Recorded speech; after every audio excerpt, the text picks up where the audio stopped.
What's happening? What's popping? People, what's going on, man? It's your dog, Toddy, checking in. I got my other dog here. Mark, introduce yourself to the people for us, please, sir. Hey, what's up, Tidy? My name is Marquise Cheney. I am a dirty bird, man. I am a real one. Been here since 2000. Whoa, let's say 2000. Let's say 2001. Let's be realistic. I was probably about 6 years old when I joined the gang. But yeah, man. Again, my name is Marquise Cheney. Call me Mark. It's official. I'm gonna be here, man. I'm gonna be here rolling with Toddy for the rest of the season. Official like a referee whistle, as they say. But welcome in, everybody, man. We're glad you're here. Glad you're here on this nice, illustrious Sunday. Southeast region. We got a little break from the hot, humid weather today. It's a little cool out there. At least it feel like it to me. So I know that's a good thing to some people. But I tell you what, Mark, I put this on my Facebook, man. I'm a hot weather guy. And maybe that's because I was born here in Georgia, raised in Georgia, been here like virtually all my life. Outside of moving to Florida for a short period of time, I was in Tampa. Hillsborough County is in the house. So man, I'm really, when it comes to hot weather or cold weather, man, give me the 98 degrees over the 27 degrees any day of the week. That's just me though, man. So I dig that the hot seasons. My favorite season is probably spring, and that's because you see the flowers and the plants. They come alive, and I like fruit.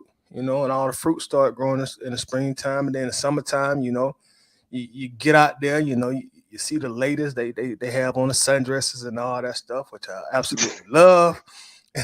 That's the vacation season. So I'm a advocate for hot weather over cool weather any day of the week, man. What's your favorite season? I mean, man, if I didn't sweat so much, I would enjoy the spring and summertime too, man. But I get so hot easily.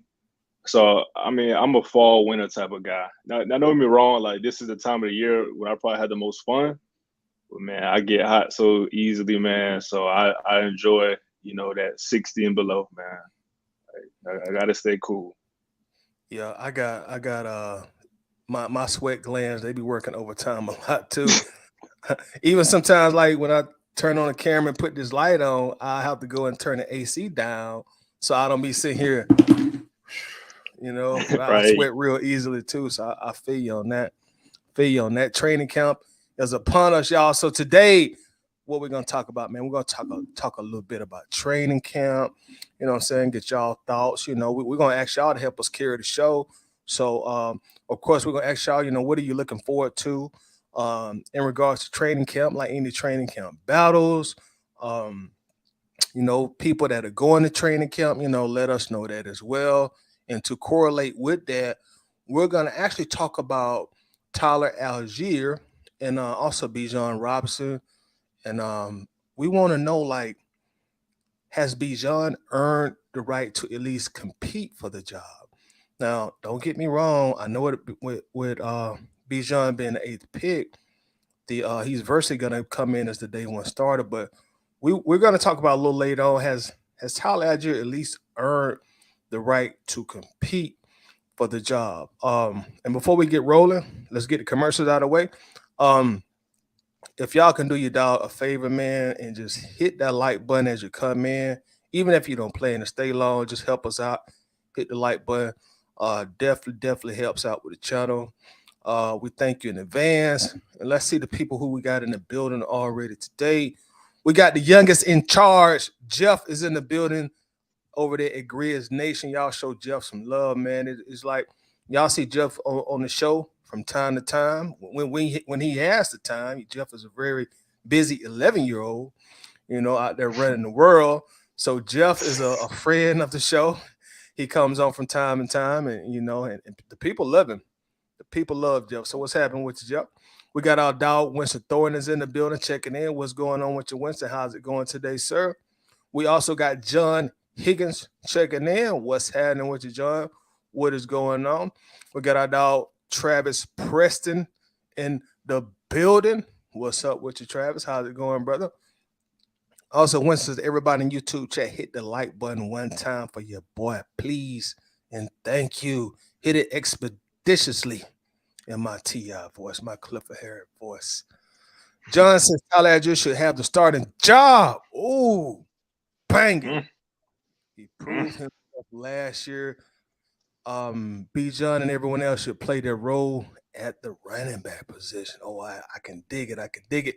We got our guy, Atlanta supporters in the building. Rubbers in the chat gang. What's happening with your ATL supporter? What's going on? What's happening? We also got our guy Wallace in the building as usual, checking in. What's up? What's up, Wallace? How's it going today, bro? Atlanta supporter says Tyler Bijan got to work for it. I do agree with you on that.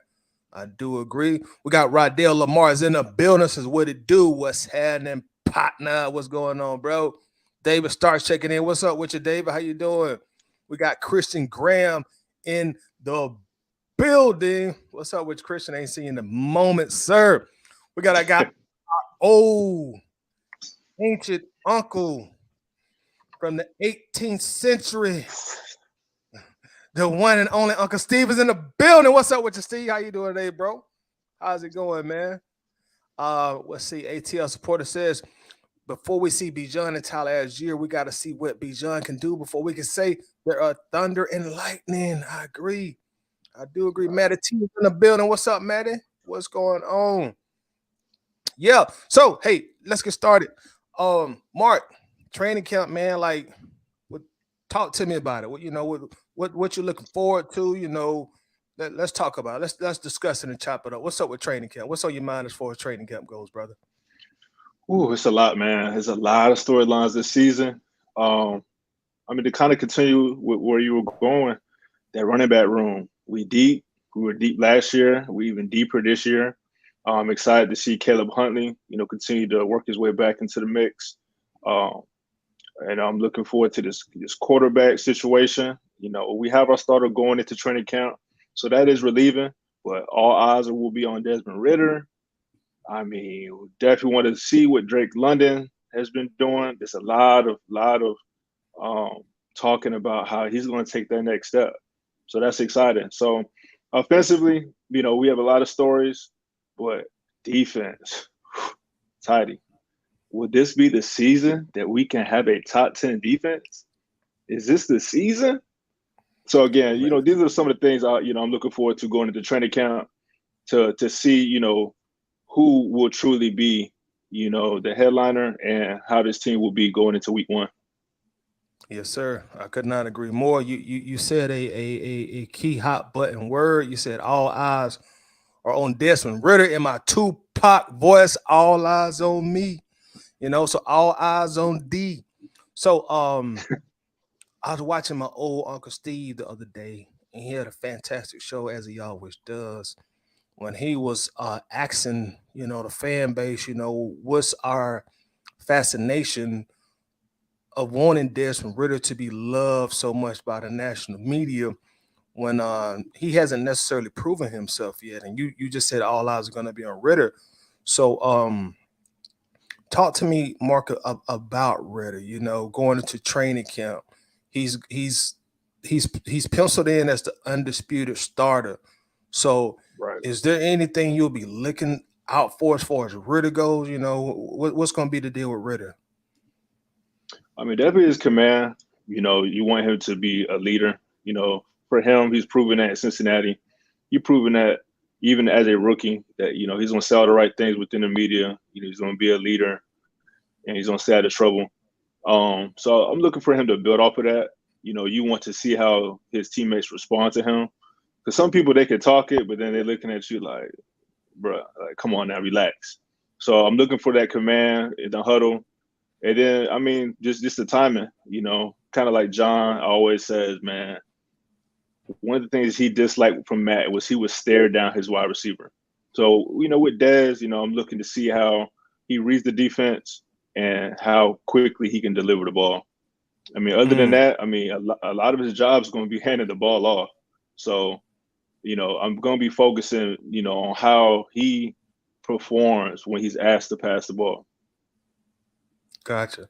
Speaking of Matt, one thing that I'm noticing thus far with Ritter is he reminds me so far. Let me emphasize on so far. He reminds me a lot of Matt on how he presents himself. You know, Right. his vibe, his personality. He does appear to just have that stand up kind of clean cut. You can depend on me attitude when he's talking publicly. And I say to myself sometimes that it just reminds me of how Matt Ryan was. Hey, I'm the quarterback. You can depend on me. You know, so hopefully he'll come out and and and play like the 2012 Matt Ryan, the 2016 Matt Ryan, the 2018 Matt Ryan. So hopefully we can get some similar production in some of Matt Ryan's better year. I saw a post that someone posted in the ABG group where it was Ritter and Kyle Pitts. Mark looked like they was over there on Bankhead, man. Did you see that? No, I did not catch that yet. Yeah, man, looked like they was over there on Bankhead just chilling out with the fans. But I Mm, really enjoyed seeing that because they were out there vibing with our fans and shaking hands and kissing babies, and that was good to see. It was real good to see. They looked like they were just one of the fellas. So that's a good thing to see. Also, right. you mentioned defense. You say, can we have a top 10 defense? Of course, I hope so. Because if we have a top 10 defense, man, we're gonna win a lot of games. We're gonna win a lot of games, and we've added a lot of personnel on the defense side of the ball. Um, and one thing that I'm looking forward to going into training camp is the progression of Troy Anderson. Speaking of defense, because Mm, when we initially drafted him, I didn't know a lot about him, so I had to go do my research. And then the more I learned about him, I became very excited because mm, athletically, he's probably just raw athleticism, maybe probably the most athletic guy on the team, just far as raw athleticism goes. So mm. um, as he played last year, I think Troy did better in the backup role once they penciled him as the starter, which I think was probably the final 6 games of the year. I saw a lot of struggle for him, and Right. so I really want to see him take that next step as a second round draft pick. What's your thoughts on Troy Anderson? Yeah, I mean, like you said, I mean, it was kind of those players that he has to grow on you. He was so raw coming out of college. He was a second round pick. Um, I mean, we picked him over what we picked him over Jacoby Dean. That was very questionable, even though he had the injuries. We picked Troy Anderson over a lot of experienced linebackers. But when you talk about the athleticism, I mean, you can see how he went so high. I mean, 6'4", 235, ended up running a 4.4. I mean, if he can build off of that, I mean, I don't see how anyone can't be excited about it. Then when you look at his season last year, he had flashes. He Yeah. had flashes. I mean, he had that one block punt. That was our first block punt for a touchdown since 1990. So Mm, we were not familiar with that type of play. And again, it's just something to hopefully he can build off of, because with his 5 starts, like you said, he didn't look great. He looked lost. Um, so you would hope that the big boys in front of him can clear up some space for him to make plays behind the field, or excuse me, behind the line of scrimmage, and he could just be that side to sideline type of linebacker that racks up a lot of tackles, and you just hear his name every other play because he's just racking up tackle after tackle. yep. And Troy Anderson, as far as our inside linebackers go, it looks like our starters will be, of course, Troy and also Caden Ellis, who we got from free agency from New Orleans. So, what are your expectations for Ellis? I know I've seen some fans say he's probably going to lead this team in sacks. So, any thoughts on Caden Ellis? I mean, with him and his experience with Nelson, our new defensive coordinator, I think that would help. You know, I think he'll be a leader. He'll be able to kind of teach Troy Anderson. Yeah. But I'm not expecting him to lead our team in sacks. I mean, is it possible? I mean, maybe. I mean, yeah, I know he had production in a limited role last season, but that's the one thing about the defense that I think is interesting going into training camp. We have a handful of prove-it guys. You know, Ellis being one, Troy Anderson being one. You know, we're hoping on Richie Grant to take the next step. You know, we traded for Jeff Okudah. You know, we have a lot of guys that the potential is there, but they have to put it together before I'm going to sit here and you know, project any player on our defense to do anything. You know, I'm expecting Jesse Bates to be solid. I'm expecting AJ to be solid. I'm expecting Grady to be solid. I mean, maybe even Campbell, just because he's a vet. But at the same time, he's still a newer player in a new scheme. You know, it's one of those wait and see type of things with a lot of the new additions on defense. Speaking of Jeff Okudah, I think I said his name correct. Shout out to Lisa Shepard. She's been helping me on my pronunciation and my enunciation. As I always remind y'all, straight up country boy down here in the 478. So some of these, when you got a lot of vowels in your name, I'm gonna tend to struggle. You know, that like I said, that's a country boy in me, man. You know, our dialect is a little bit different than Metro Atlanta and North Georgia. But Jeff Okudah, hope I said his name correctly, and you mentioned him. Let's talk about him for a quick second. Of course, he was the third overall pick of his draft class. He went to Detroit, and initially he had a lot of injuries. He didn't see the field a whole lot his first couple years in the league, and he for the most part was a disappointing pick at 3 for Detroit. Hence him coming to Atlanta naturally. But last year he had a much better season than the previous two. I think this is his fourth year, if I'm correct. So he did have a pretty solid season. I won't jump off a cliff because he's in that flowery branch and say he had a great season, because he didn't. But he had a very solid season. Now, do you see him maybe meeting his initial draft expectations or just becoming a good cornerback for the Falcons, or will it be more, or can it be more the same the first 2 years? Like, yeah, he just ain't got it. Man, I mean, obviously, we're hoping and praying he can get up to that form, you know, coming out of Ohio State. But man, it's tough. You know, in Detroit, he ended up being benched. Detroit had one of the worst pass defenses last season. So I mean, you know, we're optimistic that, you know, a fresh start can, you know, help him in his career. But honestly, in my opinion, I think that second corner spot, or in this case, that right corner spot, it's up for battle. You know, I don't think it's his. I think it is his position to lose, essentially, because he has the talent and the pedigree. But I don't think he's a lock at that second corner. Do you think he's our starting corner as of now? I think going into training camp, the staff probably has him penciled in as the lead guy. But like you say, somebody can come in and take that position in camp or even in preseason, namely maybe a rookie, you know, Mr. Clark Phillips. You know, he's gotten a lot of high praise, and you know, we got a lot of critical acclaim for drafting him. So I don't think he's I don't think he's locked in like a Grady Jarrett, of course, you know, or of course the guy on the other side, AJ Terrell.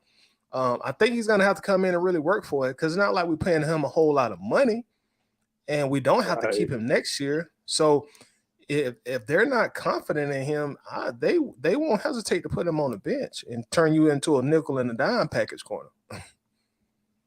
Yeah. I mean, he's definitely going to play. You know, we know that. So, you know, it is kind of overrated. You know, who's the day one starter? A lot of these positions, they're going to be moving. Even if he's a nickel corner for us, that's still essentially a starting corner. But like you said, Clark Phillips, I think that's a name. That's a player that I'm definitely watching in training camp. I mean, man was an All-American. He had 2 defensive touchdowns last season. He had 6 interceptions. I mean, the boy is a ball hawk, and he's almost like a Desmond Ridder, if you will. He's a Matt Ryan, the way he, speaks to the media, the way he carries himself. He is a very, very rare type of player. A little undersized, but yeah, he does everything else. So that's players like that. I think he's going to push Jeff, which could be a great thing for us. You always want to be deep at corner, but I'm more excited about Clark than I am Jeff. I just am. Totally Definitely more understandable. excited. All right, let's catch up with some comments real quick. We got Travis Preston says, even though Bijan was drafted at number 8, don't just hand him the starting spot. Make him earn it. He's not competing against any scrubs. Very, very true. Tyler earned his keep last year. Yeah, and we're gonna take a deep dive into that too in just a moment. Also, Travis. John says, I'm a summer man title for the same reason. Also love the winter of my fireplace. So I got another summer guy in the building. Shout out to you, John. Let's see here. David says, battles. Let the mayhem. By mayhem, I mean competition begin. Yeah, I'm looking forward to it, man. Like Mark just said, looks like we got a much deeper roster this year. So training camp should be intense. I'm quite sure we're gonna see throughout social media probably 2 or 3 fights, in training camp. Right. And that's just the dogs battling for hierarchy, and that's what happened at training camp, you had those training camp fights. And speaking of Ms. Lisa Shepherd, there she is in the building. What's up, Lisa? How you doing? Y'all make sure to check out Lisa Shepherd also on Blog and Dirty. She has a fantastic article up. It's actually pinned at the top of the Atlanta Bird Gang group, the Facebook group, if you're in the group. So make sure to read the article and go show her some love as well. We got our guy Armani Newsom is in the building. What's up, Armani? Says, what's up, big dog? As usual, I came to bang. Yeah, Armani, I gotta find something to bang about soon. But I think once the season starts, like always, these Falcons have me in my feelings. So that should be coming very, very soon. Let's see. Armani also says he hasn't earned it at all. The national media will show him love when he proves he can, and hopefully we will prove some of the fans doubting him wrong too. Davis is tired of hearing about Reader's leadership. Bang! Yeah. I want to hear about his performance. So David in here banging a little bit on him. Say, I'm tired of hearing about the leadership. Just go out there. David said, man, just go win games. Just go out there and win games. That's what I want to see. Like, man, I don't care about no leadership and talking. Just go out there and win. I can definitely dig it. We got a guy, Ray Ellison, is in the building. What's up with you, Ray? How's it going? Christian Graham said he came to bang. He believes Ridder and Bijan are going to have a battle. I think Taylor Heineke going to try to be the starter, and Allgeier should be the starter going into the season. He played his ass off last year and was a bowling ball. We'll come back to you, Christian, because we like I said, we're gonna dig deep into that. I was gonna ask Mark to, speak on that, but we're gonna dig real deep into that. Atlanta Supporter says, I saw it, Toddy, Desmond Ridder and Kyle Pitts. Yeah, they was out there look like they was out there on Bankhead, man, on the west side. Winston says the defense isn't built to be a top 10, top 15 should be our ceiling expectation, but top 20 is more realistic. I definitely feel like we should at least be top 20. Yeah. What were we ranked last year overall? Like 26th, I think. Yeah, it was definitely the bottom third. Yeah, bottom third for sure again. So, and unfortunately for us, that's just such a common thing, man. Like I said, we've seen some excellent offenses in our time in Atlanta, some good offenses, some very good offenses, but just to get that consistently good or great defense, that's something this franchise really hasn't had. Even if we're gonna go all the way back to the Grist Blitz days, I mean, what was that, like a 2 or 3 year window? of just dominant defense. So Right. I don't know, man. Like, hopefully we can switch it up. Top 20. I'm with you on that one. So I think that's a very, very realistic thing. And I'm gonna be honest, man. Like, if we ain't at least top 20 defensively, with the money we spent on that side of the ball and free agency, I hate to say y'all, but I think that'll be a failure if you can't at least break top 20. Top Yeah. 15 would be good, and top 10 would be marvelous. But we got to at least break top 20. What you think, Mark? I mean, last year we were ranked 23rd in points, 27th in yards, 25th against the pass, 23rd against the run, and 31st in third down percentage. So, I mean, we have to improve in all those areas. I think when we talk about defense, the most important number for me is points allowed. We got to be top 10 in points allowed. We should be. That was the purpose of getting Bijan. That's the purpose of continuing to build his running game, control the clock, keep shorten the game, keep the score low. Like, so I think the defense is built to be top 10 because the team is built to keep the game, have a lot of faster games, a lot of shorter games, if you will, and again keep the scoring low. So that's Yeah, my thing. I want to keep it. Again, I want to be top 10 in points allowed. yeah, and you make a valid point based on how the team is built, because that's how we are built, and that's I'm sure how we're going to scheme again this year to control the clock, keep the opposing team's offense quarterback off the field, and therefore that typically naturally helps the defense. So hopefully that plays itself out. Hopefully for us. Hopefully, Christian says I'm hyped to see Calais Campbell, Jesse Bates, and Jeff DB from the Lions on the squad. I'm liking the new leadership we got on the defensive side of the ball. Atlanta supporter says Troy going to get help by his teammates. Yeah, that the front four definitely should help him out a lot as he continues to go through his progression of his career. Travis Preston says the Desmians. The Despians are the only ones that think Ritter became an MVP candidate after 4 years. Travis is banging on the Despians in here already. The national media are not going to praise him after just those 4 games. I agree with you, Travis. And, man, you have spoke on that plenty of times. So I definitely agree with you on that one, brother. David Starr says, does the champagne poppy? Shout out to Drake.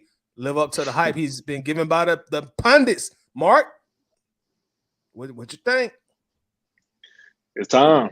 It's time. I mean, if you're a dog, I don't care who's throwing you the ball. If you're a dog, you're going to go get it. And the great thing about Drake is, man, when he gets the ball, I mean, outside of those fumbles, last season, he is dangerous after the catch. So I think he's going to live up to that top 10 pick billing, man. I think it's time. Yes, I definitely hope so. He had a great rookie year, definitely. Especially, once Ritter started throwing him the ball, so that helped him out a whole lot. And he was the number 1 ranked. PFF had him the number 1 ranked rookie receiver, and if memory serves me correctly, he was ranked 10 by PFF overall. So that's fantastic for a rookie. Wow. Fantastic. Yeah, absolutely. We got Jeff. Grizz Nation says, well, he is not from a big college like LSU or Georgia or Michigan. He is from my state. This is a big jump for him, but a rough start to his career. Who are you talking about, Mark? I'm sure you're talking about somebody we didn't mention already. Do you know? Should be talking about Troy Anderson. Okay. Yeah. Because Troy was from a small school, and he played dang near every position on the field in college. Right. Let's see. Facebook user Troy got the athleticism, but he lacks the instincts. I will agree with you on that one. One thing about, I think he only played linebacker 1 year in college. So he don't really, like you say, have the instincts yet or the nuances of that linebacker position, and that's only going to come with time and experience. So hopefully the second year will be a very big leap year for Troy Anderson. Anthony Monsters, Troy got to learn how to shed blocks. Yeah, man. I was sitting here watching him last year. I'm like, Troy, you got to go through them guys, man. You can't be timid.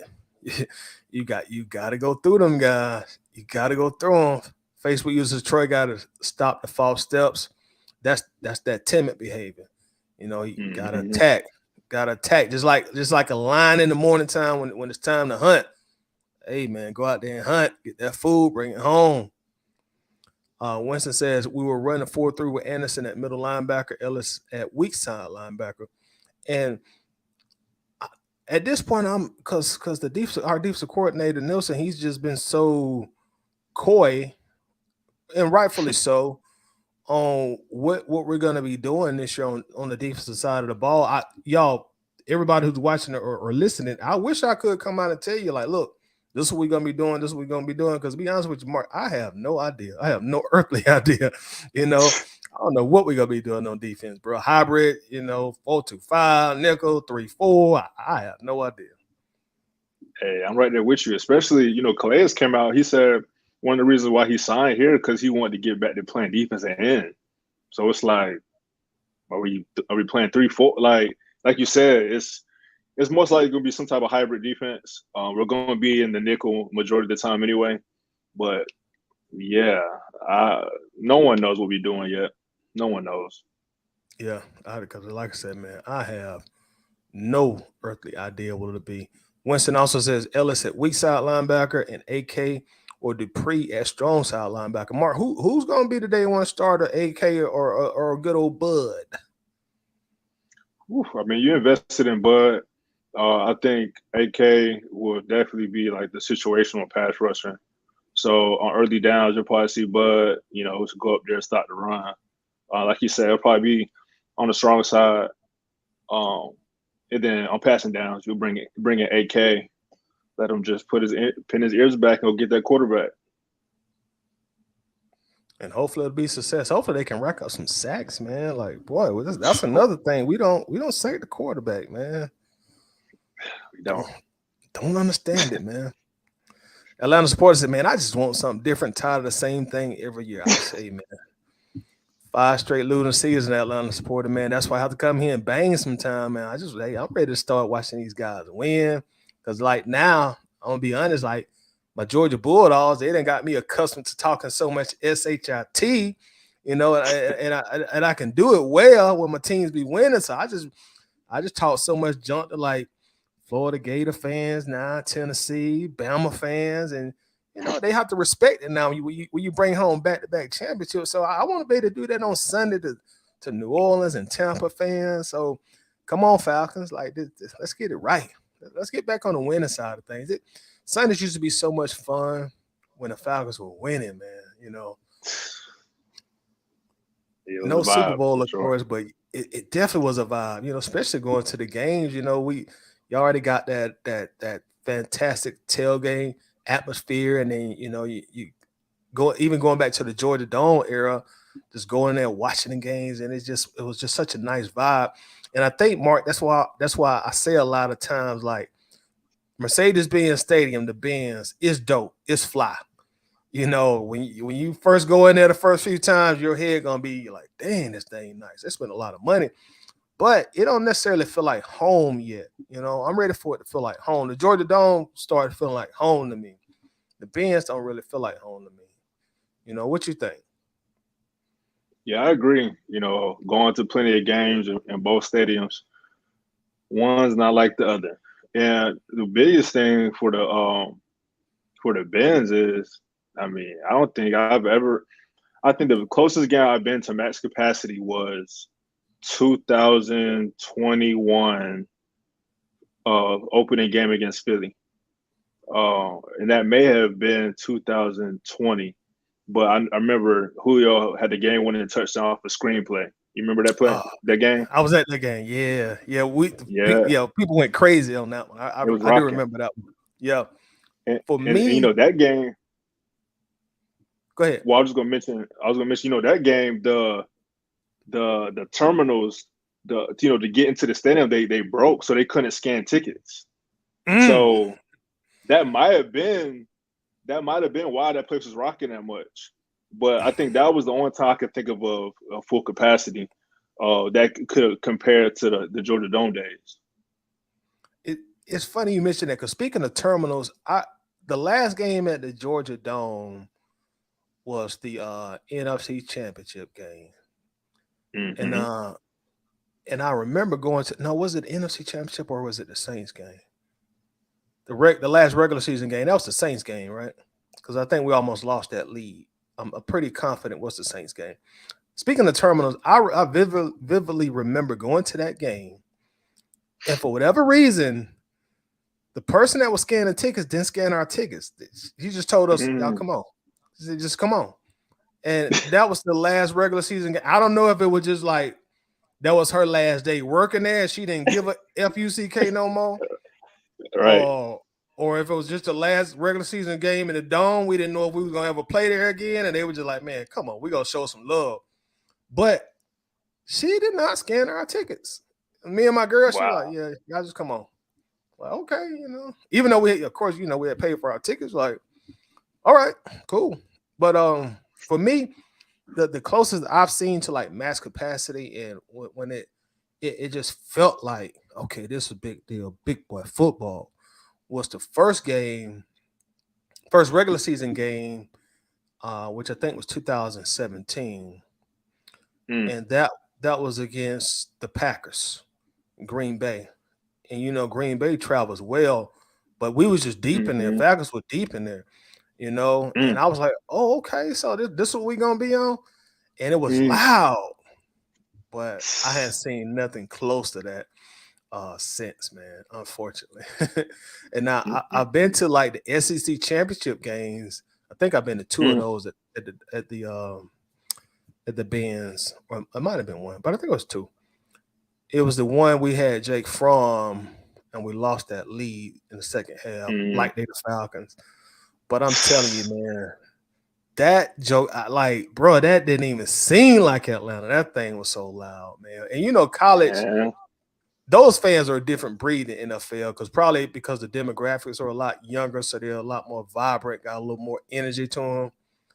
But man, that thing was packed like an hour before the game started. But again, that was a championship game too.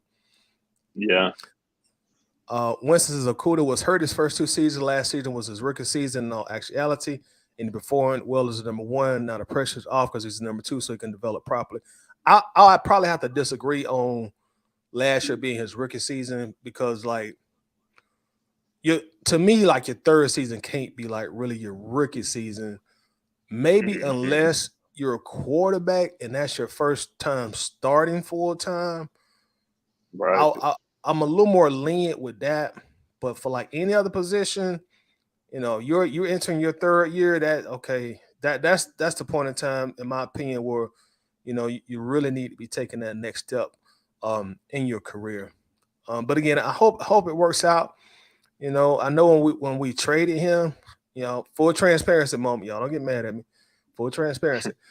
But I know when we traded for him, because what I do a lot of times is when we get somebody, I'll go see what their fans are saying about him. So when we traded for him, I went to see, what is Detroit fans are saying? Boy, they were so happy. They were so happy. Man, they were happy to get rid of. Yeah, man, they were happy, boy. They was calling him a bust, a disappointment. They were saying he didn't have no heart. And then I was listening like Detroit sports radio, and they didn't have good things to say about him. So that I put that a little bit in perspective, but who knows? Sometimes change is great. Sometimes change is good. And this might be the change that he needs, to show the world and show himself like, look, I wasn't no bust. David Starr says, let's see what the Ricky Phillips can do. I do not trust Okudah and his injury history. So David has some question marks. Wallace Smith says, I think Coach Gray is going to get Okudah back to playing aggressive man coverage football, and he was injured his first 2 years with the Lions, and I don't think he fit the zone defense they run a lot. So hopefully he'll do better in our system. I'm definitely hoping so, Wallace, because Mark just said, our pass defense was terrible last year, and that's been a common staple for Atlanta football, unfortunately for us. James Holloway says, fellas, what's happening with you, James? How's it going today, bro? How's it going? So let's see, we're about 40 plus minutes deep. So let's segment or let's switch gears and talk about Tyler Allgeier. And this is still training camp talk. But Mark, I want you to give me some game on this, Mark, and the people that's watching, y'all give me some game on this too. When I say give me some game, give me some opinions, give me some viewpoints, give me some thoughts. Hell, give me some advice. But Tyler Allgeier, y'all, should it is just from my standpoint. I don't really, don't get me wrong. I know this is a team. We all working as one. But do y'all think he's going into training camp and just going to lay down and allow Bijan just to be the uncontested starter? I mean, I feel like that he has earned the right to go into training camp looking at himself as I'm running back one. I don't care if y'all took this guy number one in the draft. Did y'all not see my rookie season? So, Mark, I feel like he's earned that right to have a little swag about himself at camp. No, not too much swag, he got for 1 year. But I just feel like, and of course, he's never gonna say this in the media or publicly. But Mark, I feel like he's earned the right to go into training camp. Like, look, Bijan, you and your mustard. Dog, Right. you got a fight on your hand. I'm not gonna just lay down and let you come here and take my spot. There's already this controversy about running backs not getting paid. I'm trying to get a second contract, a big one like you trying to get a second contract. So I'm not about to just lay down and let you come take the running back one spot and I'm relegated to 4 to 6 carries a game. So, like, Mark, give me some feedback, brother. Like, what's your thoughts on that? Yeah, I mean, I would feel slightly disrespected. Like if this was an NBA, he would have requested a trade and he would be in Houston right now. Like it's crazy. Like you come in, you're fairly new to the running back position. Similar to Troy Anderson, Tyler Allgeier switched positions in college, but you come in as a rookie. It took an injury to Cordell to get some snaps, but you took those snaps and you made the best out of it. And I mean, you were a rookie, so it's almost like it's disrespectful that they don't, see the potential of you being the bell cow. I mean, he's definitely coming into training camp. Well, he should be coming into training camp with some swagger. I mean, he was running over grown men last season as a rookie. So I don't think he's going to be scared of the competition. And I think that may be something that shocks us. He may make it hard to justify taking him off the field because, man, to only start 7 games last season and still end up with 1,000 yards, that is nothing to take lightly. As a rookie, that is nothing to take lightly. For the Falcons at that. Especially for the Falcons. And he wasn't even active, I don't think, week one. I don't think he was on the active roster week one. I don't think he might not even dressed out week one. I don't think people in the comments let me know, but I'm pretty sure that he didn't even dress out week one. And we're gonna keep talking about this, y'all. I want to share something on our screen real quick about this topic real quick. And let's see, Mark, if you don't, can you see that pretty good? Oh yeah. Let me blow it up for the people because I know we could probably see it better than they can on the screen. Mark, if you don't mind, do you mind reading that for me, bro? If you don't mind. Yeah. So it says, pretty crazy. Atlanta Falcons running back Tyler Allgeier is the most underrated running back in the league, and it's not even close.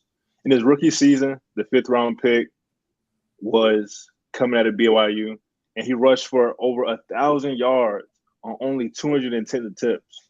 He did this while being number 1 in heavy box spaces, and he ranked 14th in rushing yards with, again, just over 1,000 yards.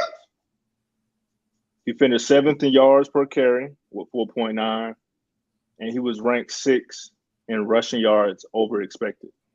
The 5th round rookie out of BYU need more praise. He did this with a majority of his snaps being shared between him, Cordell, and Caleb Huntley. He received a 46.7 opportunity share, which is the percentage of total running backs plus targets, and he ranked 36. Again, Tyler Allgeier, underrated stud. That says a lot, man. That is saying a lot. And that's why, I asked this question, like, I kind of feel like he's like earned their right to compete for the job. I mean, set a Falcons franchise rookie rushing record.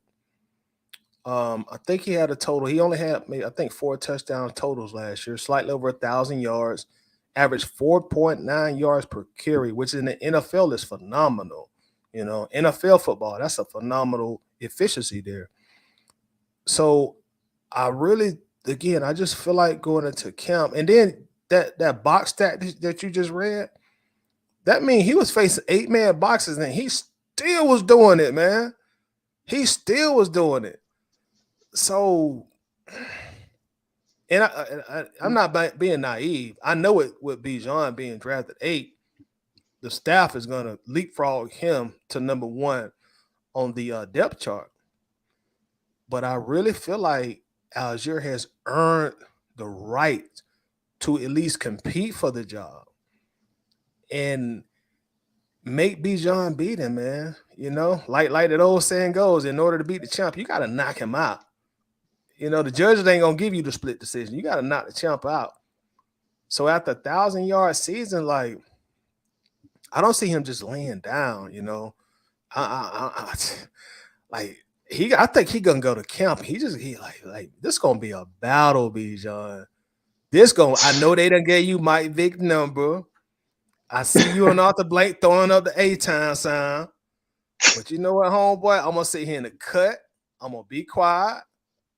And I'm just gonna go out there and let my play do the talking. You're gonna have to whoop me on this practice field and in these games. Like, Mark, like, expound on that for me, Mark. Help me out, man. I mean, again, he was ranked number 1 in the heavy boxes faced last season. Still put up 1,000 yards. Only started 7 games, y'all. Man. I mean, it's a good problem to have if you're Atlanta Falcons. Great problem. I mean, especially because we have them both under contract for at least the next 4 years, right. At least 3-4 years. But man, again, luckily we're in the NFL, man. Because in any other sport, I could definitely understand why Tyler could feel disrespected and want to be featured in the offense. I mean, you proven it. Like, what else was he supposed to do? And I think my thing is too, it's unfortunate that we couldn't truly see him as a bell cow, to see how he would develop year 2 with the keys. That we didn't even give him the opportunity. And I mean, luckily for us, we have Bijan as well. I guess a good problem to have, but man, it's one of those things, like we talked about, that we're definitely going to keep our eyes out going into training camp. We're going to watch this battle. But I guess I am curious, though. You've already spoke on this, but I want you to elaborate on it a little bit more if you can. Bijan's the number 8 pick. Is he really penciled in to be the starting running back in this situation? That's exactly what we're talking about. Theoretically, based on where he was picked, theoretically, I would probably lean towards he is based on where he was picked, but you going up against a guy, and we just gave the stats. So as a coaching staff, do you just really give him the job without him actually coming in and just beating Tyler Allgeier for the job? Or do you go out there and you like, look, Tyler, like, yeah, we drafted him, but we got other plans for him. You still gonna be our bell cow guy between these tackles. That's more of our dynamic guy. So Tyler, we might be in 12 formation and you at the halfback, and he might be split out there next to Kyle Pitts. So it's tough to answer that. But I really strongly think it should be a competition, bro. I just don't think you give it to him, man. I think it should, and like you say, man, this is a fantastic problem to have as a franchise and for us fans because we looks like we got us two dogs at running back. So it's a fantastic problem to have. It's just gonna be one of them training camp things, and man, I'm just looking forward to what's gonna happen, bro. I'm looking forward to what's gonna happen. Let's see what some of the people think. Atlanta supporter says, I think Tyler Allgeier and Bijan should take turns because I think they will break a lot of ankles and have people in the hospital. Yeah. Hey, Yeah. Atlanta supporter, that's what we want to see, bro. That's what we want to see, bro. That's exactly what we want to see, dog. That's what we want in to the see. hospital. For real. Out for the season. And we got Shep 5X says, hell no, he ain't laying down. That's not even a question. They're gonna compete, but Bijan will win that position. Good statement, Shep. Let me ask you this, Shep. Do you think Bijan is gonna win it outright on the field, or do you think he's gonna win it based on draft position? Because we're talking about a number 8 overall pick versus the guy in the 5th round. And a lot of times in the NFL, when you're drafted 5th round, man, a lot of times you're lucky to get on the practice squad. You know, so Shep, do you think that's going to play a part in it? And let's see, Wallace says, I think Allgeier is going to be the running back one going into training camp, and he's going to be involved in the running game every week. And Mark, you know, Wallace tell us exactly how he feel. You know what I'm saying? Every time. Wallace said, look, guys, you know, I know y'all got some content you need to get out off your chest, but look, this is what it's going to be. I think Allgeier is going to be the running back one going into training camp, and he's going to be involved in the running game every week. Like, look, that man going to get his touches because he too good to be on the bench. So I dig it, Wallace. I definitely dig it. Let's see. Shep says we don't want him to lay down. That'll be stupid. Yep. And I don't think his competitive nature is going to allow that, man, because to even get this far in a professional sport, especially football, you're one of them. You're some of the most competitive people on the planet.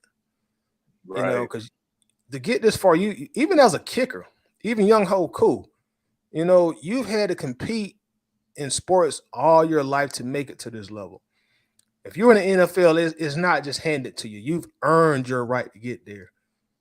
You know, so I think that competitive nature of him is really going to push him.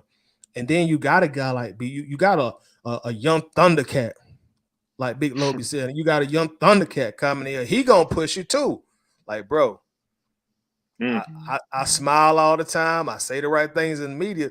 But I'm coming to take your job, dog.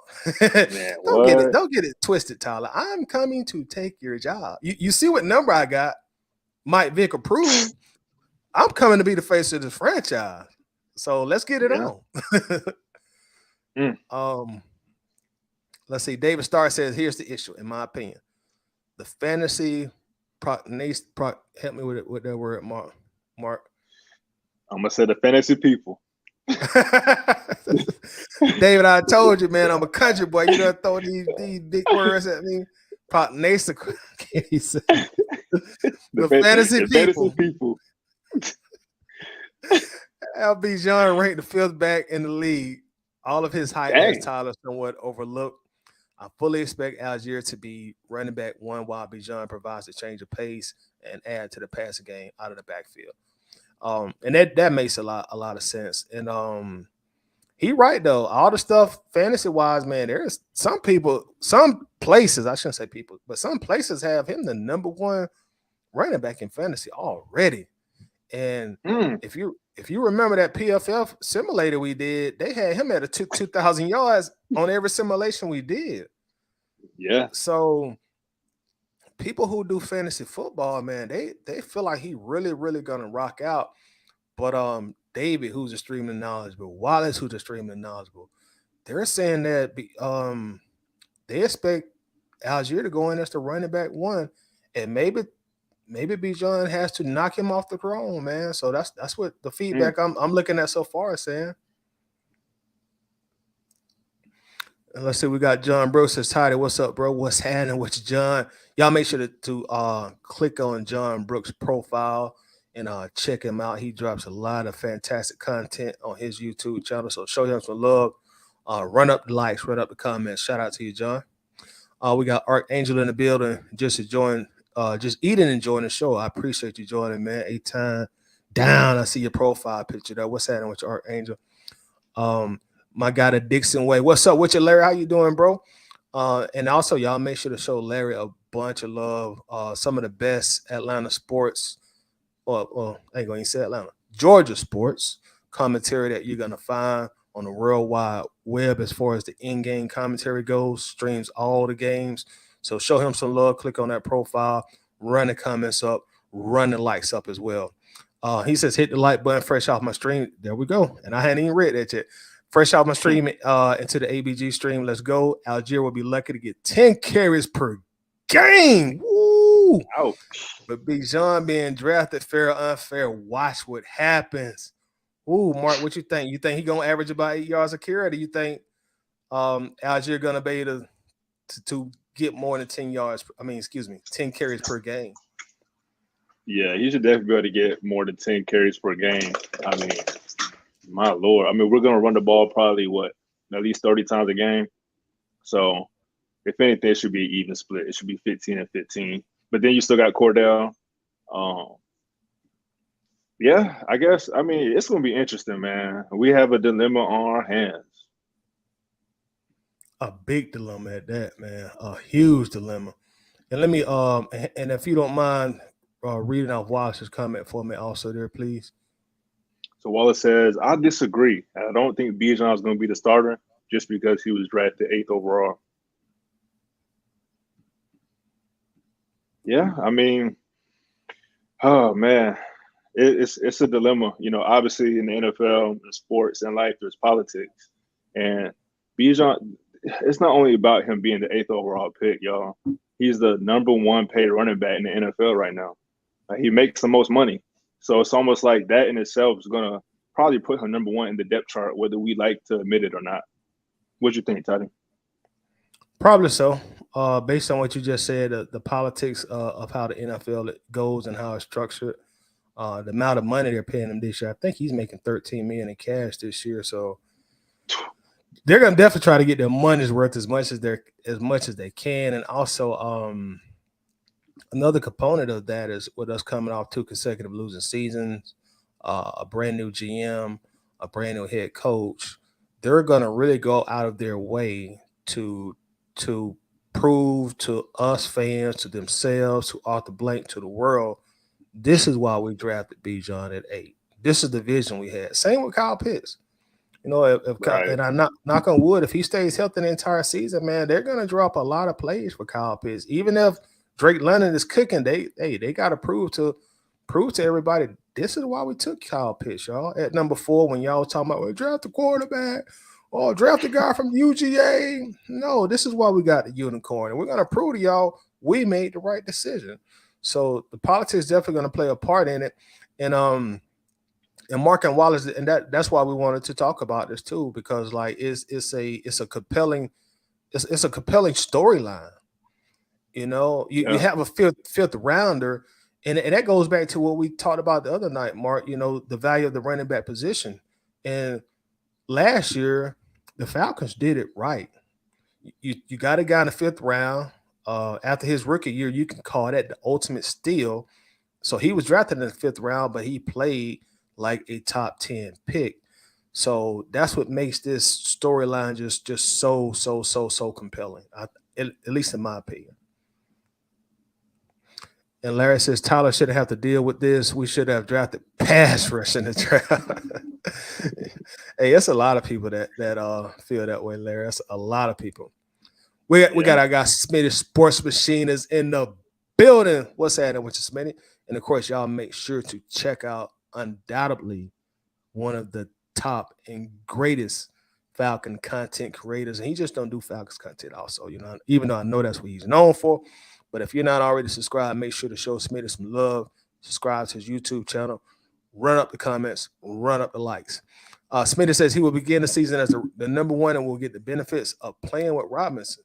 So even Smitty says, I think he's saying that even Allgeier will start the season at running back one, and maybe Bijan just got to take that job from him. Maybe he got to take that job, and I'm hoping that we'll see a lot of plays, a lot of schemes, a lot of formations where they're on the field at the same time. Mark, that's what I'm looking forward to. To me, I think that'll make Atlanta football so damn excited.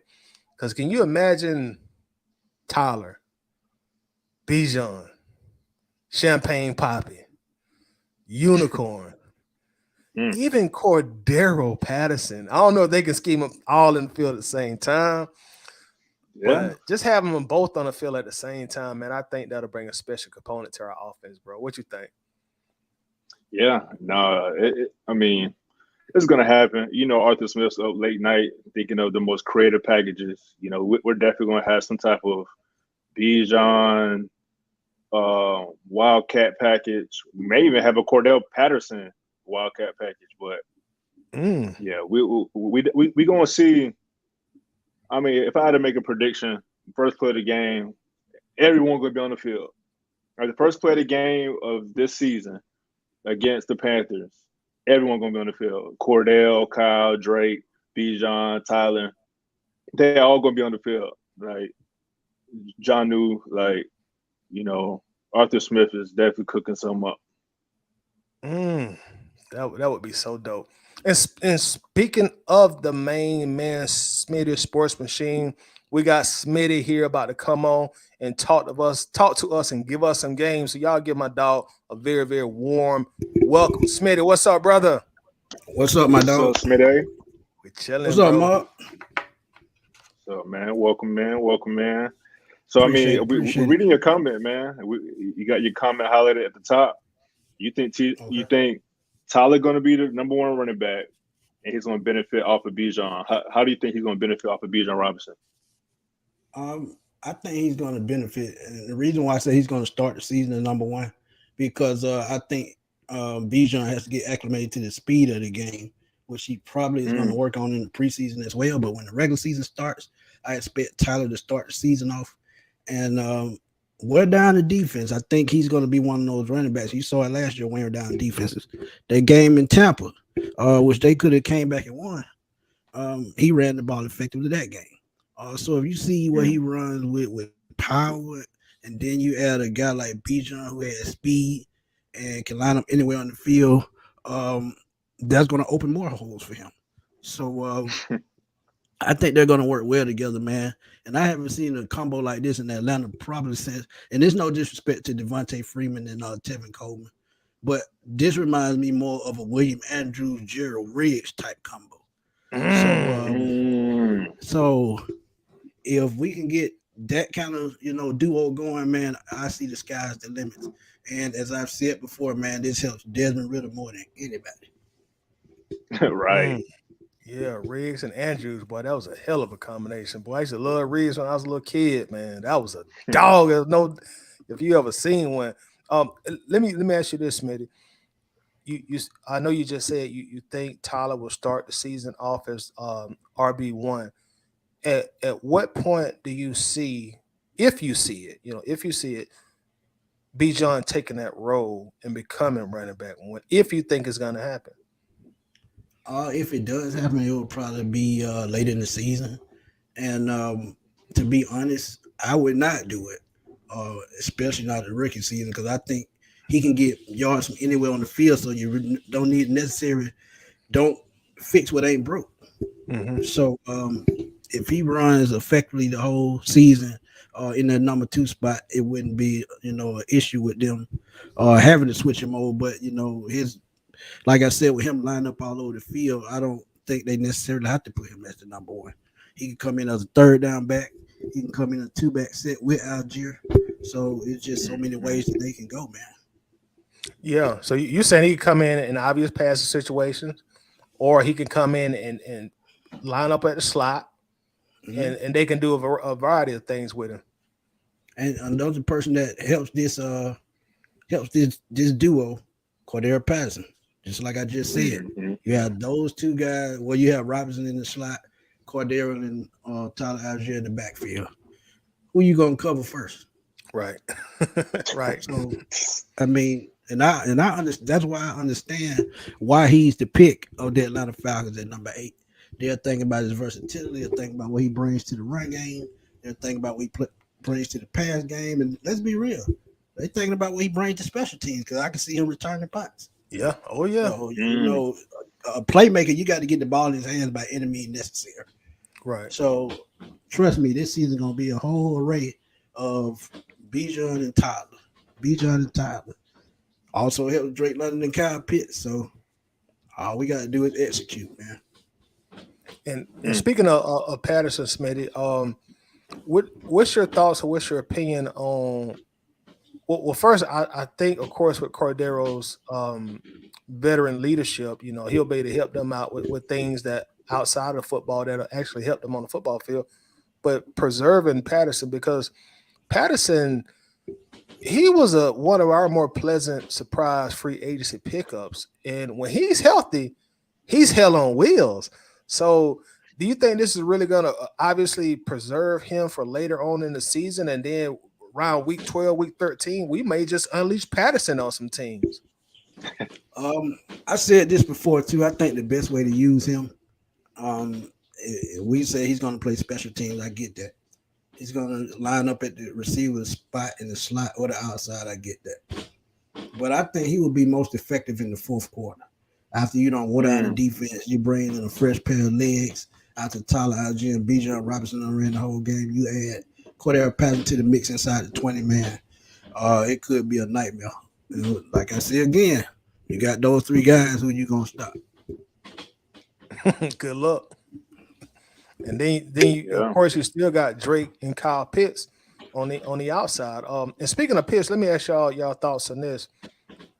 I know before free agency started and probably before the draft started, it looked like a obvious area of concern or need for the Falcons was at wide receiver 2 position. And lately I've been thinking and kind of looking back on some games. And I read something from Football Outsiders where they say Kyle Pitts split out wide 80%, 82% of the time his rookie year. So does Arthur Smith actually really envision Kyle Pitts like, look, we didn't go spend a lot of money on this wide receiver 2 because Pitts can be the wide receiver 2. So we'll just go get Jono Smith. And, that's more of a traditional tight end. Like, I like to hear both of y'all thoughts. Go ahead, Mark. I'll let you go first. Yeah, I mean, I think it's time to go on to start featuring him more so in that role. 'Cause I think it's easier to kind of double team him when he is in the middle of the field. You got the linebackers right there. You had the safety over the top. So if you can kind of isolate him, outside, more so going into this season, I think that's a better fit for him in the Atlanta Falcons, honestly. Yeah, great point. I'm gonna go back to what me and Tidy talked about a little while ago, positionless football. This is what you're gonna get with the Falcons. Any one of their offensive weapons can line up anywhere on the field. You add an athletic tight end in Jonnu Smith to play in line, probably with a guy like Parker Hess or another tight end that they bring in. I would love Michael Pruitt back. But if you add positionless players on offense that can line up anywhere on the field, that can get the ball at any time, I think they'll need a number 2 receiver. Scotty Miller and Mac Hollins, yeah, they were great additions, but what's their best traits? I think Mac Hollins is a possession guy, probably 10 to 15 yard range is his strength.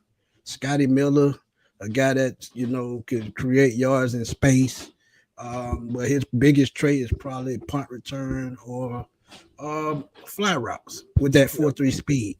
So we really don't need a number 2 receiver if you got positionless players like Kyle Pitts, Bijan Robinson, Cordero Patterson that can take the ball to the house whenever they touch the football. So I don't think there's the dire need for a number two. You just have to learn to work with what you have. Yep, and I totally agree. Very, very well said. And that's what I was thinking too. As I started thinking like, we don't necessarily need this quote unquote wide receiver too. You know, you got Pitts, you got Patterson, of course, you got Drake London, and of course, I think a lot of our scheme is going to be, of course, running the ball and maybe doing some play action off the run. So I think we're in a good position as far as the guys that we got that's going to catch the football for us this year. We just need everybody to stay healthy, of course. Yep. Yeah. No, the definitely health is key, and I guess that's what my mind trickles to next. With the addition of Bijan, do we think it helps us as a scoring offense? Are we going to score more than we did last year, or are we going to be more efficient, control the game more this season? Like, I know you talked about Tyler benefiting from Bijan. How do you think this offense truly benefits Smitty? Do you think we're going to score more points, or do you think it's more of like a ball control, keeping the game in our hands type of situation? I think it's a little bit of both, but ball control is going to be key. And I've said this too: ball control and field position are the two key components that's going to let us know if the Falcons can put up a lot of points. Because if you have a shorter field, 9 times out of 10, you're going to score more points. But as I look at it and the way they're constructed,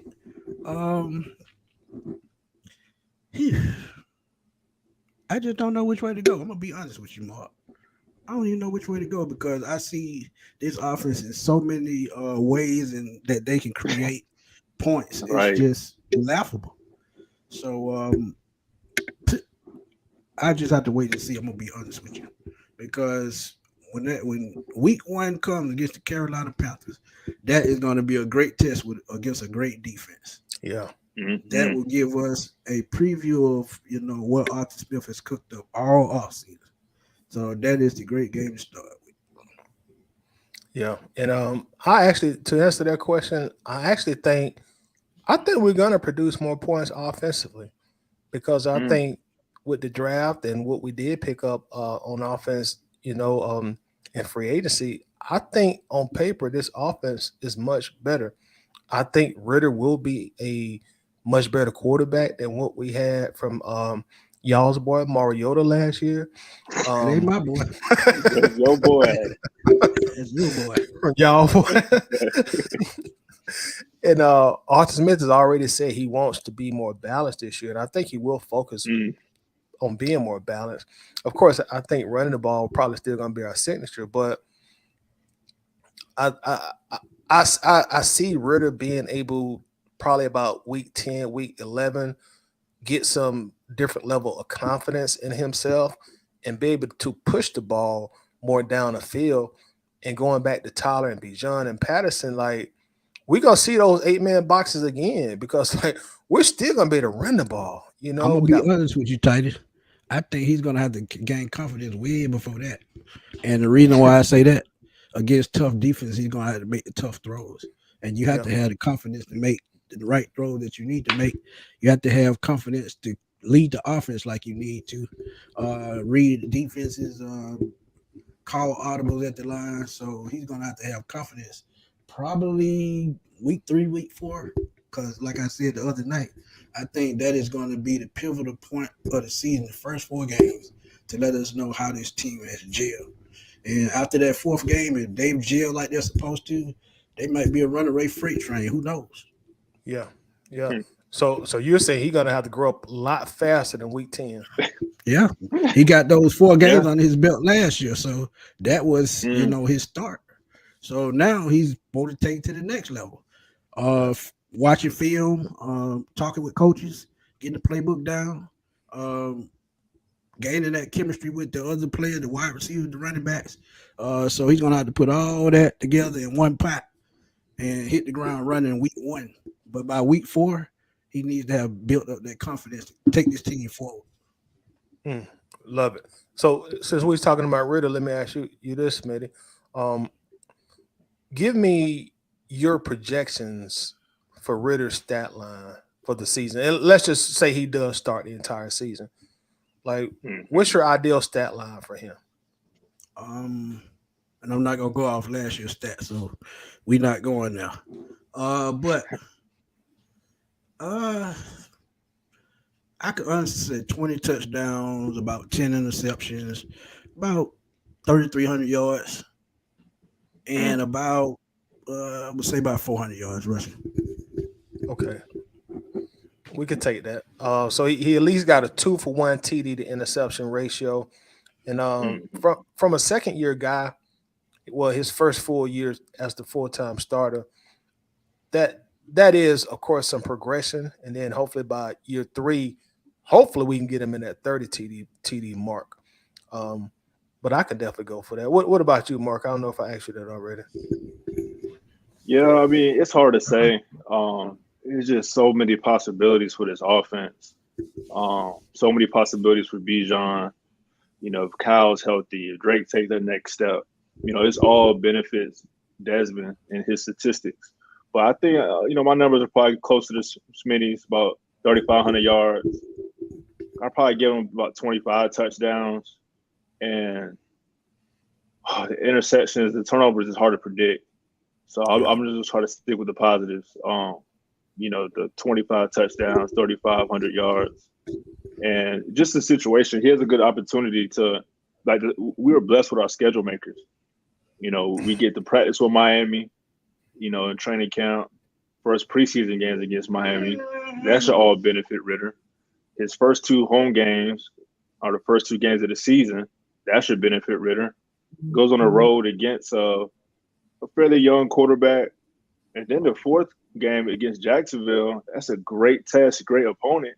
But it's in London, so it's a neutral game. And that was a scheduled away game. So you almost kind of get a home game for Ridder, an extra home game. Yeah. So, I mean, with all these things considered, there's an opportunity for Ridder to really solve the game, the first four game of the season. He could have 1,200 yards. Yeah. Who knows? And the reason why I didn't go crazy with the touchdown numbers is because I'm still thinking that the run game is going to be key. I can see Bijan probably with 10 touchdown runs, Tyler Allgeier with about 8, and then Cordero Patterson another 5. So that's going to take away from touchdown numbers. Now, I'm not saying that they're not going to be explosive because I expect them to be. But when you have a run first offense, I'm going to expect more at the running backs with yards and touchdowns. So I would take from the quarterback just because of that. And that's why I came up with 20. And the only reason I said 10 interceptions is because he's still young and I think he's still going to make mistakes. So that is why I came up with those numbers. All right, let me ask y'all a maybe a tough or a tricky question, and I'm interested to hear both of y'all's opinion. Atlanta Falcons surprised a lot of people, including our fans, and I think including you two gentlemen also, with our offensive line play last year. We were rated the number 1 number 1 rated offensive line running the ball, and I think we're rated 8th in passing. So my question to both of you is, do you think the offensive line can get even better in 2023? And they were already great last year. And let me add this. And keep in mind now, the book is out on the Falcons.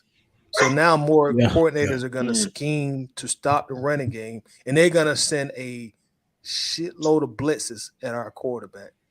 Yeah. So do y'all think the line can be better? Absolutely. And the reason why I said the guy they drafted in the 2nd round, he's exactly what they needed. Athletic, strong, great at the 2nd level. He can play tackle too. So versatility with him is key. So the way they ran the football, number 2 in the NFL last year, and you add a dynamic running back, they could be the top run team in the league this year because I don't see a trio better than theirs. I'm going to be real with y'all. So if they have those weapons at the running back position and all the offensive line had to do is open holes, why not?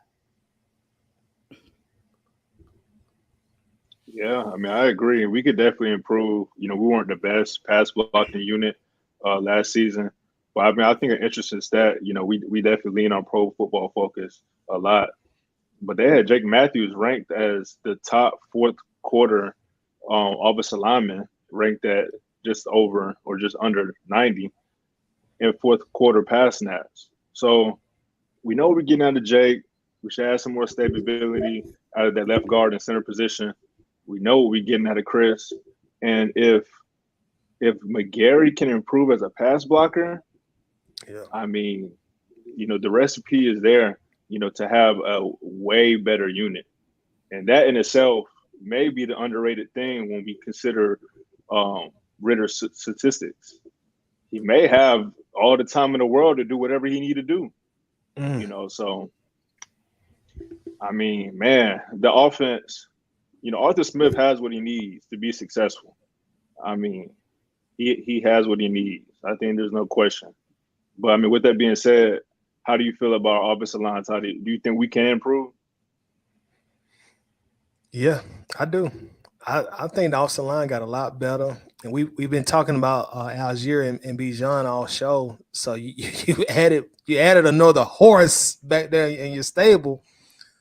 I think we can and we will, man. I really think with our scheme, because one thing about Arthur Smith, and he played O-line, right, Smitty? Arthur Smith? Mm-hmm. He played. Yeah, he played offensive line. So his scheme really is an offensive lineman's dream, man. If you're offensive lineman, you want to play for Arthur Smith because he's going to scheme to benefit you and how you play and how you design to play. So I once again this year, I think the offensive line is going to be the best unit on the team, man. I think McGarry going to kick some ass, and I think Lindstrom going to continue to kick some ass. Yeah. So I'm looking forward. He got McGarry paid for the type of offense he was running because those first couple of seasons, Caleb McGarry was on his way out 75 North, going back home. But you put him in a zone blocking scheme, run game, and use his strength within to run blocking, it makes him look like an all-pro. So you think about Caleb McGarry and what he could turn around. You add in a rookie that comes in with a fresh mindset is going to listen to what you have to say. I can see, this team may average close to 200 yards a game. I'd say about 175 because 180 because they was at about 159 last year. So they may go 20, 30 yards over that. Yep, and you make a good point, Smitty, because if Arthur Smith isn't our coach, McGarry probably is not on this team. he probably is not on this team. And speaking of O-line, Smitty, and Mark also, Smitty, what are we going to do at center and left guard? What do you foresee happening in those two positions? It's going to be a battle at center between Darman and Hennessy. But Bergeron, I think he's got that guard spot solidified. So center is going to be the key position that's going to be a battle. But whoever wins that position, I think with the strength that they put up and down the line as a collective, I think it's going to hide that weakness at center. So they will be able to, run the plays that they need to run at center. But I think as a collective, that whole offensive line is going to hide any weakness that the Falcons have if they have one on the offensive line. Mm-hmm. Yeah, agreed 100%. Whoever wins that center position, I mean, we should be in a good spot. Those guys are about even. And who knows, they may even rotate throughout the season, throughout the games, most likely.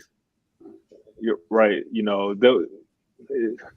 I'm not worried about the offensive line at all. I'm not worried about the offensive line at all. Run blocking, pass blocking. I mean, because even if when you go back into last season, you look at some of the past protections and the past plays, Marcus Mariota, he had the pockets a lot of the times. He just weren't making the passes. Or he had a little pressure in his face, tucked it and ran. So those little things, like I said, now we have another year of tape to build off of. Ritter was sitting there with the clipboard watching, that whole show. Man, like this team, this offensive line, well, I should say this offensive line is definitely going to be our strength. Like my boy Berto brings up a great point. He says, got to give credit to Dwayne Letford as well. And I definitely agree with that. because if not for Dwayne Lefford putting in the extra work in the film room to get McGarry and Matt Hennessy and Chris Dolman into the right play that benefits them, we may not be having this conversation about the top two run game. So I definitely agree with that. And to your point, Mark, you talked about the pass blocking. I think with a stronger running game, I think that makes passing a little bit easier because you talk about play action, you talk about no huddle. So I think, that may help the pass block as well. Yeah. And also, Smitty, if you don't mind, tell us exactly who Dwayne Lefford is for those that may not know. He's an offensive line coach, and he's been with us for a couple of seasons. And I think his philosophy is just like Arthur Smith with his own block and run scheme. He's one of those guys that preaches getting to the second level, learning how to pull. So execution is what he loves to teach. So when you execute, you got to give him the credit every time you see the Falcons break a long run. And I think the best game he coached was against the Seattle Seahawks last year. When the Cordell Patterson ran for over 140 yards. You can see the offensive line shifting. He rotating in and out just like he's supposed to. And anybody that got in the game, and like I said with Elijah Wilson, I love what he did last year. He showed that game that he belonged in the NFL. Yeah. So these coaches as a collective on this offense, man, Arthur Smith, Dwayne Lefford, and I ain't gonna say TJ Yates or Dave Ragone because they just still ordering from Papa John's, but right. Dwayne Lefford definitely deserves a lot of credit. And I want to bring to y'all attention. I was watching a YouTube video. I forget what the gentleman's name was, but he said something that really caught my attention, and I had to agree with him in a sense. But he said week 1 against Carolina, he said that's a playoff game for the Falcons. And I'm like, what do you mean a playoff game? You got 16 more games. Possibly. But he was like, that's a game that the Falcons just cannot lose against a rookie quarterback at home. You can't lose that game. So that's really a playoff game, playoff atmosphere for the Falcons. Like, what are y'all opinion on that? Like, are we already, of course, technically it's not must win, but our mentality, is that a must win game for us, our first game? To be honest, yes, because we seen it last year when we lost that game against New Orleans. Had we won that game, I think the season takes a different trajectory. But winning that game is not going to be easy because 1 is a division game. Like Mark said earlier, 2, at Carolina Panthers defense that has those veterans and those rookies. And just like we're going to get out to Bryce Young, they're going to get out to Desmond Ridder. So it comes down to running the football, getting after the quarterback, and see who's going to win field position. And it's just one of those type games. So sometimes when you play a division rival, you just got to see if you can get the last punch. Yeah. What else? What do you think, Mark? Yeah, I mean, I don't think it's a playoff game. I think it's exactly what it is. It's a division game. The division games are important. It's a home game. Well, home games are important. Obviously, I understand the point. The content creator was making. It is a very important game. But you got to think, Carolina, they hungry too. They got a lot to prove too. They have a rookie quarterback that, everyone's calling him Tiny and Monty Mouse, and they got a lot to prove. So I think we will be prepared. And I think Coach Smith, he will have our guys prepared like he would any other division game. But for fans and for the city, I think we all understand we got to get this one. We got to start the season off strong. Arthur Smith, you got to start the season off strong. And if we do, I mean, it changes everything. Now, the only reason why I would agree with it is a must-win game is because I look at the first 4 games, like I said, those games are going to help us gel. You play Green Bay, Detroit, and Jacksonville, I think. All of those teams have decent defenses. So they're gonna test really early. So Mm. if it's a must-win game, I would say that's wise because those first 4 games are key. Yeah, I agree. And speaking of week 1, what's y'all's score prediction? Carolina, Atlanta. Two rookie Man, quarterbacks, week 1. 2 strong defenses, 17-14. Atlanta? Yep, Atlanta. Yeah, I'm gonna say I think it's gonna be a game like a 2019 game. It's gonna come down to that last possession. So like I'm gonna go 20 Falcons, 19 bad guys. I'm going 24-10 ATL, man.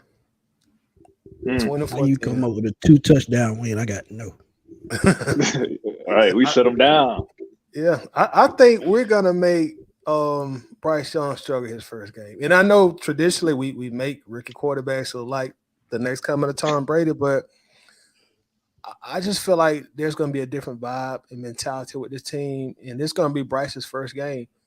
And I think we're gonna make him pay for it. You know, you're gonna pay your rookie dues week 1, Bryce. You know, we coming for you, bro. And we should be healthy, and that's gonna be another key thing on defense also. Yeah. All right, and Smitty, let me ask you this. So you know I'm pulling for Jalen Mayfield. So be honest with us, Smitty. Crazy J3000 says, is Jalen Mayfield still on this team? If so, where does he fit in? He fits in between the Jordans and the polo shirts.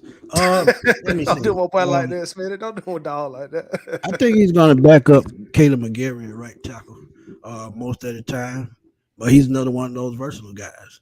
He didn't play well at guard his rookie season, but hopefully he's grown over the last year and a half, mainly since last year. But where he fits in is probably behind Caleb McGarry, and he's going to be Arthur Smith's guy, so Arthur Smith is going to keep him because no one wants to say, I made a mistake drafting that guy in the 3rd round. So he's going to stick with him until his contract is over. But he fits in right at behind the right tackle position. And he played tackle at Michigan too. So it's not really out of position, but it's just repositioning. Yeah. Do you think the trial and error thing of him trying to be a guard in the NFL, you think they're going to do away with that? It depends on what the depth chart looks like. If we're short on help at the guard position, I can still see him slide back over. Like I say, I hope he's worked on his technique, worked on his hand usage. So we'll see. But, I mean, it's not out of the question because he's played that position before. We have 2 major injuries. I can definitely see him slide back over. What do you think, Mark, as far as Mayfield goes? Yeah, I mean, he got thrown into the fire his rookie season in a new position. So, that could be traumatizing. I mean, because he was getting his butt kicked. Was he? Who got him week 1? They baptized. Who was that week 1 just beat my boy up? Eagles. Fletcher Cox. Yeah, Fletcher Cox. Yeah, that's who it was. And Javon Hargrove. I feel so sorry for him. They ate him up. So, I mean, and all my followers know I call that the boys in the hood game because the way Matt Ryan was laying on that ground, y'all remember that scene when they said, you want to see a dead body? Exactly what it looked like. Man, what? Y'all see a dead body? Yeah. But, so I think that, as of today, that benefits Mayfield. He's already been baptized. And then hopefully he doesn't have to play that position going forward. That's one thing I could think. So now he has the versatility, has the experience in 2 positions. That should guarantee him a roster spot. Yeah, I think he'll be on the roster also, and definitely hope he has a much better season than that first one, which I really think he will. And before we get out of here, Smitty, me and Mark talked about this a little earlier before you came on, but I'm very interested to know. Can you give us, the people that's watching, give us a little insight on what you see this defensive scheme being in 2023? Because it's been top secret from our defensive staff. So I mean, what do you foresee? From what I've seen from Nielsen and Jerry Gray in the past, I expect a switch between a 3-4 and a 4-2-5, nickel as we call it. But I expect aggressive play, playing fast, being able to scope the whole field. And that's every player on the field with that defense. And those veterans are going to bring that championship experience to this defense, and that's what I love. When you bring aggressiveness and mentality to a team, they can play lights out. And what I expect from Ryan Nielsen and Jerry Gray is, like I said before, I expect them to help this team gel as a whole. And the pass rush helps out the secondary. Secondary helps out the pass rush. So I just expect this to be, just a complete, fix at the end. More than the 39 sacks we had the last 2 seasons. I'm still sticking by my prediction with 40 sacks this year for the Atlanta Falcons. Well, if we can get that, we where we need to be if we can get them many sacks, man. Yeah. All right, y'all. One question, or maybe it's a prediction, either or for both of you before we check out. I'll start with you, Mark. Who leads the Atlanta Falcons in touchdown receptions in 2023? Might I say Drake London? I want to lean towards Kyle because I think he is more talented, but I think that connection that Ritter built with Drake in those 4 games and them both coming in as rookies together, I think they'll just be at the hip. As long as Ritter's here and he's a quarterback, I think they're going to be at the hip. And I'm gonna say London's going to get 10 touchdowns. I think 10 will lead the group. That'll be good. We were just talking about we don't get no double-digit pass catches. Remember? I think it was a week or 2 ago. Yeah. But I'm gonna go Kyle Pitts, and the reason why I say Kyle Pitts, he has the biggest mismatch on the whole field. Safeties can't cover him. Linebackers can't cover him. Certain cornerbacks can't even cover him. You said earlier he lined up on the outside 80% of the time. You line a 6'6", 250 guy on the outside, especially in the red zone. You got to throw it up and let him go get it. And if you're just a little bit outside 20, you got to learn how to work the seams to get him the football. And like I said earlier, the run game is going to get him a chance to do that. So when the run game opens up the pass game, Kyle Pitts, Drake London become the 2 most dangerous people on the field. So I'm going to go 10 with Kyle Pitts, and I think he gets 5 in the red zone at least. Wow. Then I may start calling him the unicorn. If that happens. I may relent and start calling him the unicorn. All right, y'all. But we're going to check out, man. We didn't intend to stay on very long today. Before we get out of here, as always, I want to thank my brother Smitty for coming through and sharing an array of knowledge with us. Always happy to have you here, bro. So thank you for coming through. And also, Smitty, let them know where they can find you at. Hey, they know where to find Smooth Smitty, man. Find me on Smitty Sports Machine on YouTube, at FatBoySlim_21 on Twitter, Antoine Smitty Smith on Facebook as well. So I'm all over social media, and I try to drop videos, and I'm ready for the season to start, man, so I can start back throwing a slew of videos out every week. It's been so slow. Yeah. I had to go deliver papers for about 2 weeks. It's definitely a slow period, man. And the thing about it during this period, it'd be harder to create content, man, because you really ain't got nothing to cover. Speaking of content, I just dropped a video a little earlier about Bijan Robinson and the traits that I think he has. I named 4 legendary running backs, 3 legendary running backs, and 1 running back that just retired about 4 or 5 years ago. So check that out, man. And I think Bijan has got a great makeup, a great DNA, and great traits of these 4 players that can make him and probably an instant All-Pro and future Hall of Fame, maybe. But I'm not going to go there yet. But just trust me. I think those traits are going to garner for a great career. Looking forward to it. You got a live stream scheduled for this coming week? Tuesday, me and Alberto will be discussing cornerbacks, training camp battles. So tune in for that if y'all can. Yeah. Shout out to Berto. Sure. And also, Mark, let the people know where they can find you at, brother. Yeah, I mean, you can find me most places at Marquise Training, Instagram, Facebook. If you're in the Florida market, you know, you need some help with some real estate, you have questions, concerns, MarquiseChaney.com. You know, I'll be there for you. But you'll be able to find me here at least once or twice a week going forward. So definitely looking forward to being part of the Atlanta Dirty Bird gang. Can I ask you a question? When I strike it rich, you got me for a beach house, right?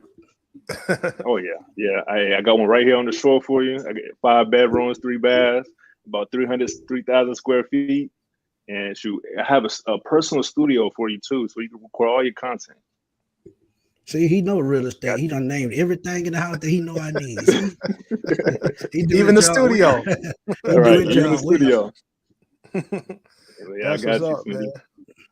And of course, I'm Tyler here, man. You can find me at Atlanta Bird Gang here, of course, on YouTube as you watch it now.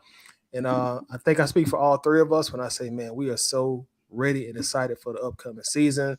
We're almost here, y'all, almost at the finish line. So, you know, hopefully we'll have at least 10, 11, 12 win season. We're all looking forward to it. But on behalf of the guys on the panel, I want to thank everybody. Before you go, I couldn't find my red and white jersey. I see you stole it, so I got to get it back. I'll be able to out the wide to pick it up. I ain't gonna answer the door. All right. Hey, look, we out here, man. And thank you, Mark. Thank you, Smitty, man. Always a pleasure. No doubt. Peace, y'all.